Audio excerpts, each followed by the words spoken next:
Ladies and gentlemen, we're back. It's a Friday. Mick has been on the road doing recruiting stuff all week. I'm super excited for this episode. In the meantime, Pete Nakos joined me yesterday on Thursday, May 8th, to break down what in the hell is going on with NIL and the house settlement. A lot of stuff. I tried to make it as elementary as possible. Pete did a great job kind of explaining that. If you haven't watched that show yet, go do it. You will be a more informed human being about college athletics if that's your thing. If recruiting is your cup of tea, well, guess what? I got just the show for you. Mick Walker on the other side of your screen. I'm just Spencer Holbrook. Today's show is, as always, of course, presented by Big Game Football Factory, biggameusa.com/Buckeyes. Go get your hands on one of these today. We're still in celebration mode in Columbus. Of course, Ohio State's still celebrating that national championship. You can have a piece of history. This is the ball Ohio State used to win the national championship. Not the actual ball, but the same style of ball. It's got the same leather, same gray fractal swoosh from Nike, the same college football logo, and, of course, the Ohio State logo. Will Howard, 3rd and 11 to Jeremiah. 3rd and Jeremiah happened with this kind of football. You can own it today over at biggameusa.com/Buckeyes. Big Game Football Factory, of course, a great partner with this show. Mick, how's it going, man? Going great. Like you said, been busy this week, 4 days on the road. We acquired a new shirt. Shout out Coach Richardson at Warren G. Harding up in the Youngstown area. As is the policy, if I get a new shirt, we'll rock it on the show. So we're having a good week so far. I thought you were going to tell me that you went up to Marion Warren G. Harding. And I was like, I don't, that's what I thought. Because that's almost my neck of the woods over in Marion.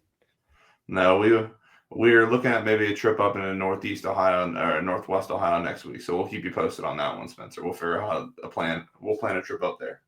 Well, I'm getting even further out of town next week. You guys won't see me much next week. I'm going to be away in an undisclosed location, bunkering down, not really worrying about much other than, not slicing the golf ball. Mick, let's talk. You've been on the road. We just said it for 4 days this week. Where did you go? Let's not get into any specifics. Just what 4 locations were you shipped off to watch high school kids work out? Monday we were in Dayton, Tuesday we were in Youngstown, and Wednesday we were in Columbus, and then yesterday we went up to Cleveland. So bouncing all around the state. That's why we really only have Northwest Ohio left a little bit, and then we'll kind of get up to the Akron area, which is kind of a different part of Cleveland, but still Northeast Ohio. But those are the 2 big areas we got left to hit this spring. All right, so what did you learn? Of the 4, what was the best group that you saw? I'll just start with yesterday because yesterday was my first time seeing Jamir Perez, which is the 3-star defensive tackle that Ohio State offered out of Cleveland Glenville during the spring game. Big 6'4", 350-pound guy. Like, he is a massive individual. Nose tackle all the way. It was my first time watching him in person. I was blown away just by how he moves, the get off he has, and even he has a little bit of hand usage, which is a good thing to see from high school prospects because that's kind of the later thing that you get as you go into college. So yesterday, getting to see him, getting to see Sincere Johnson move around again. He continues to just kind of redefine, reshape his body, and he's looking good as well. And also, yesterday was the first day of the 4 days that I've seen any Ohio State assistants out on the road. You had Matt Patricia, Matt Guerrieri, James Laurinaitis, and Larry Johnson. All 4 of those coaches made it to Glenville to kind of see those 2 guys, catch up with Coach Ted Ginn Sr., just see what the Tar Blooders have coming because typically there's an Ohio State target or 2, even if they're a freshman in high school. So, a lot to learn there. Jamir Perez, let's talk about him because I'm glad you brought that up. Just kind of burst onto the scene here very recently. Now he's going to take an official visit to Ohio State. What did you come away with him? Yeah, like I think somebody on the Lettermen Lounge message board posted it yesterday. The $1 for your first 7 days. You can come on there, read that comment, read all our comments. But somebody said this is an SEC type of defensive lineman, and he is. He's 6'4", he's 350 pounds, carries it well. Ohio State wants him to get down to 330-ish, but he moves around well and he carries the 350 like pretty well for a guy of that size. So I don't think Ohio State's super concerned about him losing those 20, 30 pounds more quickly. But that is kind of the target range still. He looks like a nose tackle. He even looks bigger than, like, say, someone like a Ty Hamilton or like more along the Tyleik Williams area of like, hey, he's just a big hulking dude. So I think Ohio State's excited about him. Obviously, that's why they've offered, like you said, now he's going to take an official visit. Was scheduled to take it that June 20th through the 22nd weekend. Bumped it up 1 weekend to be able to take it with Sincere Johnson. And then I think after that, similar to Sincere, they both want to set up and kind of commit and make their decisions shortly after those visits. I feel like Arvell Reese is going to be a big part of that official visit weekend, and maybe Bryce West.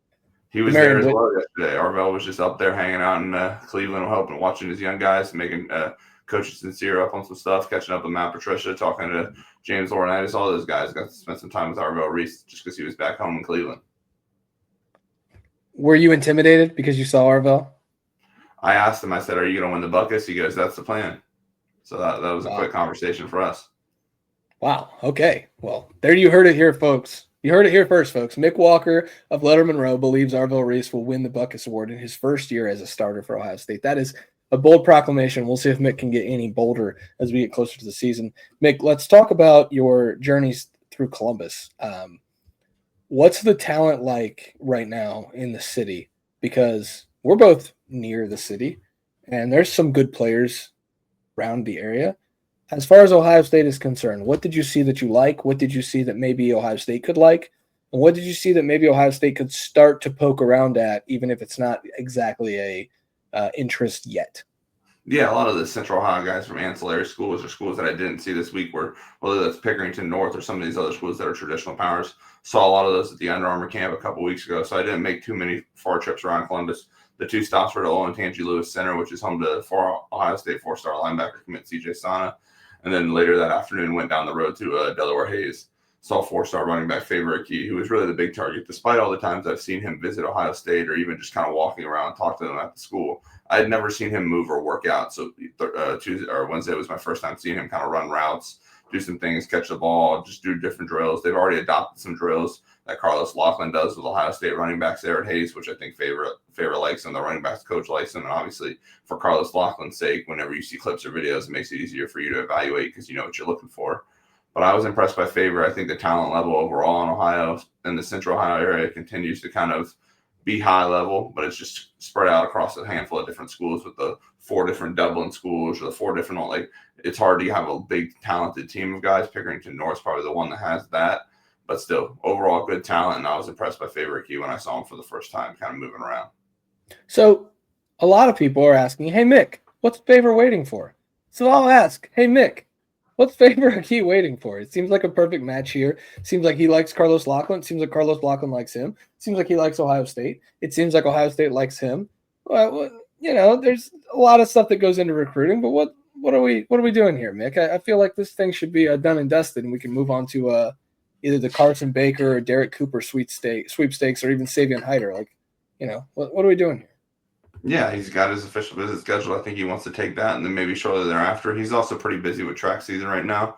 He's probably going to be running in whether it's the 100, the 200, or some other different races at Jesse Owens here in a couple weeks when the state track meet comes to town. And Carlos Laughlin, Ryan Day, a couple of the Ohio State coaches plan to just walk across the parking lot and go watch some of his events. CJ Sana will probably be there too, throwing discus. Max Riley, offensive line commit, will probably be there throwing shots. So it'll actually be a decent little who's who of guys just kind of competing there in June, watching, working out, trying to win state championships and win state titles. But I think he wants to get his official visits under the book, finish up a track season, and then we'll kind of see where it takes him. He also, I think he's trying to get through the process and make sure that when he does make a commitment, he has a great way of displaying it and kind of getting it out. He doesn't want to just do a kind of announcement on Twitter and leave it alone. I think he wants to come with something pretty creative. Interesting. Okay. I'll keep that in mind. I guess that's what we're waiting for. If there's a decision imminent. I'm not saying there is a decision imminent. It just seems like a perfect match. Seems like something that, you know, should happen. And if something should happen eventually, it might as well happen now, in my opinion. But I'm not the one making that decision because I'm not a super athlete like Faber Akey is. Let's do a couple of superlatives here. Best player you saw, even if it's somebody you've already mentioned, best player you've seen in the last 4 days. I'd probably have to go with Jamir Brown, the 5-star Ohio State wide receiver commit. Obviously, probably the biggest layup on the list, but every time we've seen him in the past couple of weeks, he continues to impress. Looks like a 5-star wide receiver. And it was cool to see him on Monday just kind of carrying and trying to be a leader of his team, which obviously he's going into his junior season. He hasn't had to take on a big leadership role, but he seems to be doing that now and did a good job of it. I was impressed by him, and I continue to see – it's hard to see Brian Hartline slowing down with what he's got coming in, and that includes Jamir Brown. You mean the guy who visited a bunch of different schools even though he has an Ohio State tattoo? Yeah, he was kind of laughing at me about that. It's a lot easier to lead with 5-star Ohio State wide receiver commit visited. I mean, that gets you the clicks, and I'm not going to accuse anybody of trying to get clicks, but that it is a nice lead onto a story if you're looking for it. And, you know, everybody can just casually flip Brian Hartline commits. It's happened so many times before. Exactly. Okay. I mean, you go ask Dan Lanning what it's like to battle Ryan Hartline in a recruiting battle. He's not doing too hot at it right now. Caden Dixon-Wyatt commits over the weekend, big addition for the Buckeyes, and now they're just trying to make sure Jamir Brown stays in the 2027 class. Yeah, Oregon did win one against Ohio State, Jeremiah McClellan. That hasn't panned out too great so far, but we're not going to bash the kid, and maybe he ends up being a superstar there for the Ducks. Most underrated player you've seen the last 4 days, Mike? Yeah, this guy, one guy, the main reason I went up to Youngstown, even though I got to see some coaches and different guys that I like to kind of catch up with every year, but DeAndre Richard, the 2027 running back out of Austin Fitch, he's someone that Ohio State fans should probably get kind of familiar with in a short order because he's going to camp at Ohio State on June 5th. I don't know Okay. if that's the day that he's going to earn an offer from the Buckeyes. I don't know if he will earn an offer from Ohio State, but I think he's on a list of guys that the coaching staff there really likes. Assistant running backs coach Tony Johnson has been in touch. He visited for a game last season. He's a big fan of Ohio State. He's a big fan of like some of the recent players, whether it's Quinshon Judkins, Travion Henderson, and he'd be a good pairing with a guy like David Gabriel Georges, who Ohio State really wants to land out of Chattanooga, Tennessee, by way of Canada. So you pair David Gabriel Georges with DeAndre Richard, you got a good running back duo if that's the route Ohio State tries to go in 2027. Okay. Player who's going to rise in the rankings the most. Is it CJ Santa? We just leave it at that? Well, CJ is a tough one because he's, like I said, he's in track right now, so he wasn't really working out. His biggest duty on Wednesday was just kind of snapping the ball to his teammates. But still, I was impressed by him at the Under Armour camp a couple weeks ago. Jamir Perez is another good one, like you said. He'd probably, so long as he continues to kind of maintain his weight, has a good senior season, I think he'll be a guy that can rise up the rankings just because there's not a lot of people with bodies like that in the country, let alone like in Ohio. Okay, so here's my last question for you. Then we can kind of open the book here and do 3 or 4 minutes on whatever you want to talk about. This is the Mick Walker show, folks. I'm just here to guide and direct him. Mick, who's the one player in the state of Ohio? So I don't know if you guys know this. Mick loves Ohio high school football. Like, even more than he loves covering the recruiting, he loves covering the fact that these guys are high school football players. He loves high school football, and we love that about Mick. It's why he has this job.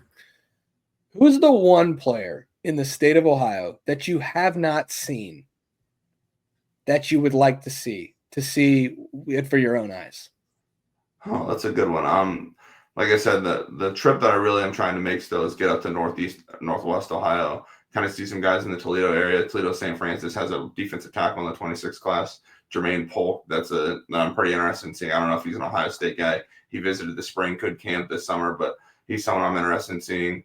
They have a 2028 running back over there that's going to be, seems like he's going to be talented. Already has an offer from Toledo. The Sandusky, not Sandusky Perkins, just Sandusky High School has another 2028 guy, Dante Ship, who looked good at the Under Armour camp. So I think he'll be someone that we talk about again in June. And then Reed Gherkin up in Perrysburg. That's just that whole little region of like the greater Toledo area over into Sandusky. I haven't seen a lot of guys up there. So that's why Monday I think I'm looking at making a trip up there, and we'll just see some different guys that I haven't seen. Otherwise, we've seen a lot of those handful of guys, and I'm trying to see. There's, unlike last year, Ironton had a handful of Division I prospects. There's not a lot of guys in that southern, like southeast section of Ohio. We've seen a handful of guys in Cincinnati. Seen a lot of guys. I'll tell you what, the guy that I saw recently, I've been really impressed with was Khalil Johnson, who we talked about from Cincinnati Taft last week. Like, I think he's going to be a stud for wherever he goes, and I think Ohio State's in a good spot early there for him. Interesting. Okay, you didn't mention McGuffey Upper Saddle Valley. I'm a little hurt by that. There's quite a few athletes up there. I don't know if they're Ohio State level, but you could still go cover him, Mick. You can care about the little people, Mick. I was up in New Bremen, Ohio last Saturday. I was visiting my grandmother. So we are in Auglaize County, Mercer County, all those different Northeast Ohio counties, but that's more just personal than it is professional. Yeah, I'm more of a Hardin County guy myself, and everybody knows that. Okay, I do have one more. It just popped in my head. I have another question for you. Matt Ponitansky, his recruiting seems to be kind of taken off. What's going on there? What are you hearing? He's a baseball player, right? And there's a low likelihood that he even plays college football, right? He's one of the top 10 prospects, I think, in the 2026 class on the baseball diamond. If not top 10, he's like top 20, top 25-ish. He plays shortstop for one of the better teams. He's so good at shortstop that Archbishop Moeller, who has Division I prospects all over the infield and outfield, everywhere on the team. They had Carter Christensen, who's a 2025 Ohio State baseball signee. They moved him over to second and even starts playing outfield now just because they need to get Ponitansky at shortstop. Like, it's been their goal for a couple of years now. He's doing the American dream of playing quarterback and shortstop for Archbishop Moeller. As for his recruiting, when it comes to football, I do think, like you said, it's taken off a little bit. I think Oregon obviously issues the offer, but I just don't know if Ohio State sees it fully with him as a quarterback yet. Also, when you have to struggle, when you think, okay, this is a guy that we need to develop as a quarterback, and he wants to spend the spring with the baseball team and Justin Hare, then what are you really gaining? There's no real time for development, so that's a big struggle that I think Ohio State has to battle with. I know Moeller showcased this yesterday afternoon on May 8th. I still need to do some checking on whether or not Billy Fessler made the trip down there. He could have. I'm not entirely sure, though, and I wouldn't be surprised if he didn't. I don't know if Ohio State really has that strong interest in Matt Ponitansky, but there's no denying he's one of the better 2026 quarterbacks in the country, and he's a very talented signal caller for Archbishop Moeller. That should do it. Good 15 minutes, the full week that Mick Walker just had on the recruiting trail. We're going to have more next week, I promise. It was a busy week for Mick. What do you got, Mick? Before we get out, we should not go without mentioning Monday, May 12th, Jordan Thomas, 4-star cornerback out of Bergen Catholic in New Jersey. He will announce his commitment. I think that's Ohio State, Michigan kind of battling for the pole position to land his commitment. I still see Ohio State as a leader. I was supposed to be checking with a few sources yesterday. I couldn't get a hold of them. So when I know more, we'll get more on the Lettermen Lounge message board, but be ready for that on Monday. I don't know. Maybe we'll have all the stories we can. Spencer, like he said, he'll be out and about doing some different stuff, but we'll have you guys covered whichever way that goes with Jordan Thomas, who's likely Tim Walton's number one target at cornerback in 2026. Mick, what do you say we just go live when he announces that bad boy? We very well might. I don't know. Let's just do it. No, say it right now. You want to go live? Go live? There we go. We're trying to figure out the details of what's going on with his commitment. I don't know if he's doing it with On3 or another network, but when he does announce, Spencer and I will go live. And if we get a good reception of that, maybe we'll just go live a couple of days this summer, because we got some. I imagine we'll have another summer where we have commitments on Sundays and Mondays and Tuesdays, leading it up to different things. Let's do it. Sounds good. I'll see you on Monday, Mick. That's Mick Walker on the other side of your screen. I'm just Spencer Holbrook. Thanks for watching. Thanks for listening. This is a rapid recruiting report, Triple R, over there with Mick. Again, I'm just Spencer. I'm just here for the giggles and to make sure that everything stays on the rails, which I don't really do a good job of. But you get me anyway. Thanks for watching. Thanks for listening. Go to lettermenrow.com right now. $1 for your first 7 days. That's right, $1 for your first 7 days. We'd love to have you over there. Growing like a weed at lettermenrow.com. We'd love to see you guys in the Lettermen Lounge message board. We'll see you guys over there. We'll see you back here on the Lettermen Row YouTube channel on Monday.